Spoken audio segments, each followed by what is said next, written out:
Hello students, how are you बेटा। मैं आपकी उषा मैम, इंग्लिश टीचर। आज हमने बेटा ग्रामर पोर्शन शुरू करना है। ग्रामर पोर्शन में हमने चेंज द वॉइस यानी कि एक्टिव वॉइस से पैसिव वॉइस कैसे बनते हैं। बेटा वॉइस तो आपने बहुत किए होंगे, लेकिन आज जो मैंने करवाने हैं वो बिल्कुल ही सिंपल वे से आपको करवाने जा रही हूँ। मेरे ख्याल में जब तक मेरी वीडियो लास्ट तक ख़त्म होगी तो आपको ये आप खुद बनाना शुरू कर दोगी।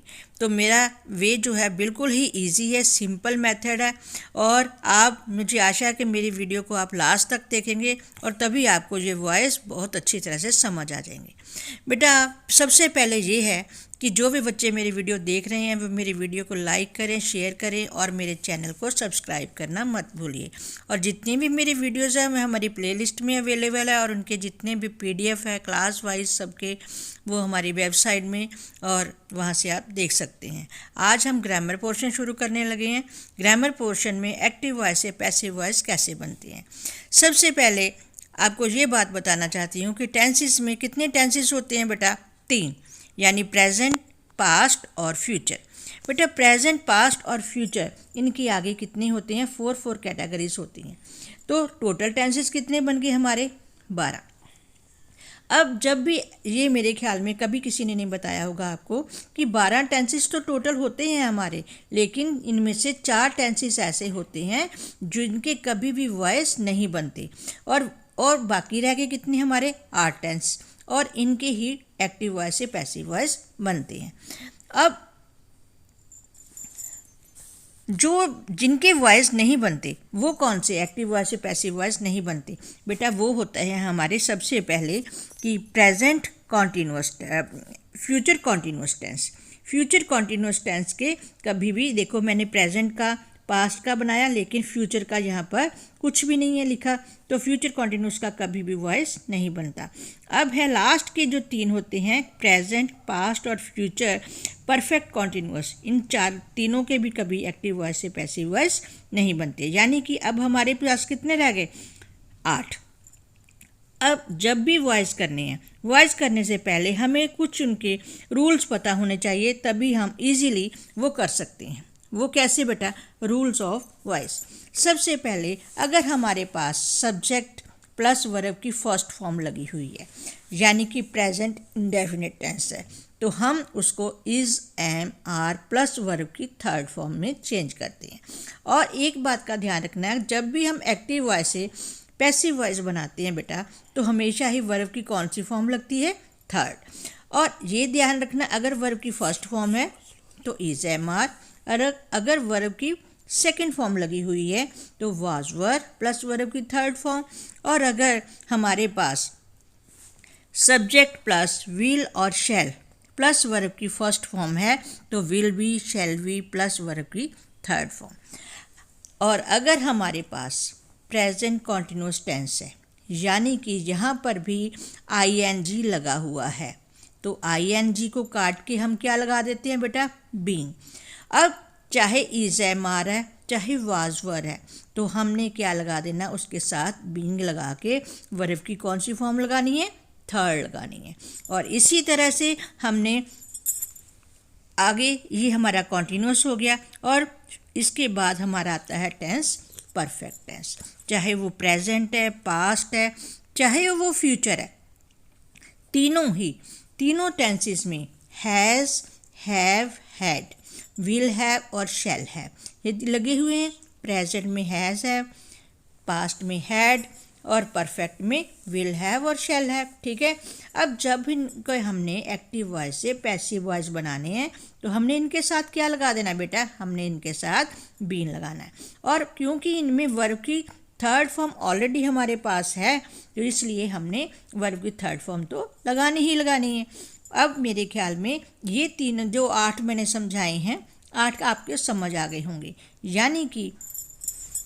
यानी कि सबसे पहले मैंने क्या बताया आपको कि अगर हमारे पास वर्ब की फर्स्ट फॉर्म है इज़, एम, आर, सेकेंड है वाज, वर, अगर विल, शैल है तो विल वी, शैल वी। अगर इज़, एम, आर और वाज, वर लगा हुआ है, साथ में ING लगा हुआ है बेटा, तो हमने ING को काट के हमने क्या लगा देना? साथ में being, is being, am being, are being, verb की थर्ड फॉर्म और इसके साथ ही वाज बीइंग, वर बीइंग। ठीक है, ये मेरे ख्याल में समझ आ गया होगा। अब अगर प्रेजेंट, पास्ट और फ्यूचर है हमारे पास, जहाँ पर हैज़, हैव, हैड लगा हुआ है, इन तीनों में हमने क्या लगाना है बच्चे? साथ में बीन लगाना है। क्या लगाना है? बीन। और will have been, shall have been plus verb की कौन सी फॉर्म लगानी है? थर्ड लगानी है, वर्ब की थर्ड फॉर्म। क्लियर? तो ये हमारा मेरे ख्याल में 8 की 8। पहले इतना समझो, उसके बाद हम दूसरा समझेंगे। फॉर एग्जाम्पल, कैसे? आज हमने वॉइस करने, और इसके बाद दूसरा, ये तो हो गया आपका फर्स्ट रूल। और सेकंड रूल ये है कि जब भी हमने एक्टिव वॉइस से पैसिव वॉइस बनाने हैं बेटा, ये चीज़ें आपको ध्यान में रखनी चाहिए कि सब्जेक्ट जो है वो ऑब्जेक्ट बन जाता है, ऑब्जेक्ट जो है वो क्या बन जाता है? सब्जेक्ट। यानी आई का मी, वी का अस, यू का यू, ही का हिम, शी का हर, दे का देम, हु का बाय हुम हम बनाते हैं। ये हमने पहले ही लगाना है, हु का बाय हुम। अब हमने टेंस करने कैसे हैं बेटा? एक बहुत ही सिंपल वे है, सिंपल वे है। जैसे कि मान लो for example, she helps the poor, she helps the poor.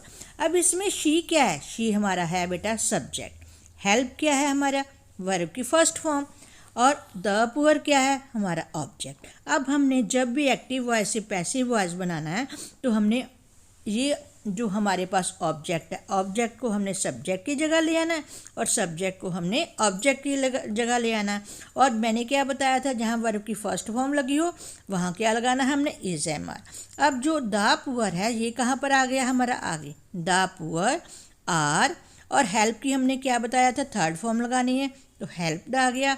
साथ में बाय, शी का क्या बन गया? हर।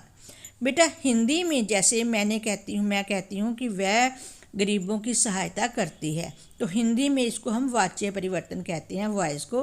वो यानी कि गरीबों की सहायता उसके द्वारा की जाती है। और के द्वारा का मतलब क्या होता है बेटा? बाय। ठीक है, तो इसी तरह से हमने आई नो हिम, मैं उसको जानता हूँ, तो हिम से क्या बना? ही आगे आ गया हमारा। ही के साथ क्या लगेगा? इज, क्योंकि वर्ब की फर्स्ट फॉर्म है। और नो की थर्ड फॉर्म क्या होती है? नोन। वो मुझको, वो उसके द्वारा मुझे जाना जाता है, तो को क्या? To me. आई का क्या बन गया? मी। आगे थर्ड है वी एक्सपेक्ट गुड न्यूज़। अब गुड न्यूज़ हमारा ऑब्जेक्ट यहाँ पर आ गया बच्चे, तो वही क्या हमारा आ गया? सब्जेक्ट। ठीक है, एक्सपेक्ट हमारी वर्ब आ गई और ये हमारा ऑब्जेक्ट आ गया। तो हमने इसको आगे ले आना। Good news is, third form क्या हो गई? एक्सपेक्टेड। बाय, वही का क्या बन गया? अस। ठीक है, अब जब भी मैंने बताया था हु होगा तो हमने बाय हुम पहले ही बना देना। हु टीचेस यू इंग्लिश, तो इंग्लिश तो हमने इसका हु का बाय हुम पहले ही आ गया। यू के साथ क्या लगता है बेटा? आर, तो आर यहाँ पर लग गया। By whom are you, teach की थर्ड फॉर्म क्या होती है? Taught English. क्योंकि इसमें इंटेरोगेटिव होता है तो इसको हमने एक्टिव वॉइस से पैसिव वॉइस बनाते समय इंटेरोगेटिव का इंटेरोगेटिव ही रह जाता है बेटा। अब व्हाट डू यू वांट, तुम क्या चाहते हो, तो इसमें आएगा व्हाट का व्हाट, इन विच जो भी होगा होम, वो ऐसे ही एज इट इज लगेगा बेटा। तो व्हाट का what, you, what do you want, what is wanted bye you. ठीक है, तो इसके पीछे क्वेश्चन मार्क। आगे हमारा नेक्स्ट आ जाता है past indefinite tense. Past indefinite tense में बेटा हमने क्या करना है? She kept us waiting. अब शी हमारा क्या होगा? ये सब्जेक्ट है। केप्ट क्या है? सेकंड फॉर्म है हमारी बेटा। अब अस इसमें क्या है? हमारा ऑब्जेक्ट। ठीक है, अब हमने अस से क्या बनाना है? वही, वही के साथ ज़्यादा है, ज़्यादा के साथ क्या लगेगा? वर। केप्ट थर्ड फॉर्म आ गई। वेटिंग बाय, शी का क्या बन गया? हर। ठीक है, अब है आई एम्प्लॉयड 200 मैन। आई हमारा सब्जेक्ट, एम्प्लॉय वर्ब की सेकंड फॉर्म। अब 200 मैन हमारा ऑब्जेक्ट बन गया। ऑब्जेक्ट को हमने आगे ले आना है।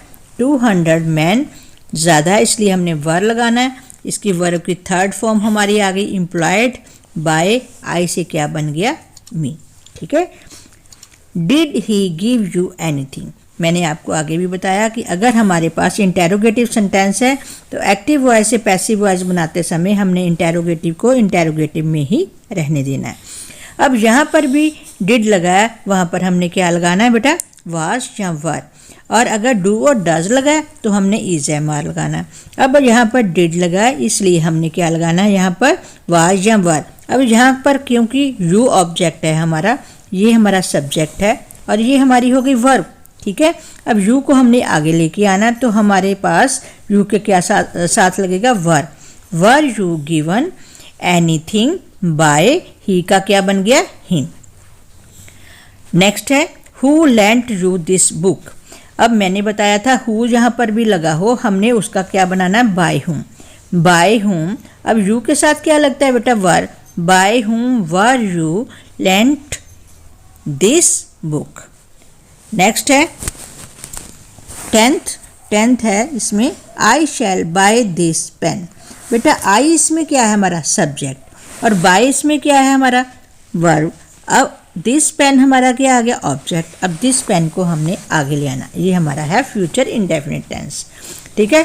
मैंने क्या बताया था, यहाँ पर भी विल और शैल होगा तो हमने क्या लगाना उसके साथ, बी। अब दिस पेन आगे आ गया, this pen will be bought. By की थर्ड फॉर्म क्या आ गई, बॉट। बाय, आई का क्या बन गया, मी। क्लियर। नेक्स्ट है I will not take the rest. तो इसमें टेस्ट, अब द टेस्ट जो है हमारा क्या आ जाएगा आगे, the test shall not be taken by me.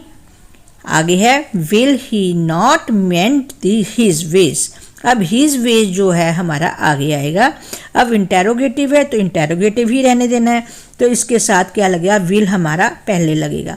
Will his veg not be मेंडेड by him. आगे नेक्स्ट है who will answer this question. Who का बाय हुम बन गया बेटा, और will this question be answered, ये हमारा थर्ड फॉर्म लगी। तो ये प्रेजेंट, पास्ट और फ्यूचर इंडेफिनिट टेंस के बेटा मैंने पूरे ही आपको वॉइस समझा दी। एक्टिव वॉइस से पैसिव वॉइस मेरे ख्याल में सबको समझ आ गए होंगे। और नेक्स्ट वीडियो में मैंने कॉन्टिन्यूअस और परफेक्ट, ये तीनों ही एक्टिव, पांचों के पांचों एक्टिव वॉइस से पैसिव वॉइस और इम्पेरेटिव सेंटेंसेस के भी कैसे करते हैं वो हम नेक्स्ट वीडियो में अपलोड करेंगे। तो thank you for watching my video. तो इसके प्रैक्टिस के लिए मैं आपको कुछ अलग से इसके नीचे ही देती हूँ, ताकि वो आप खुद प्रैक्टिस करके देखें कि आपको वो समझ आए या नहीं। तो आप कितना सॉल्व कर पाए तो हमें बताइए। थैंक यू बेटा, गॉड ब्लेस यू।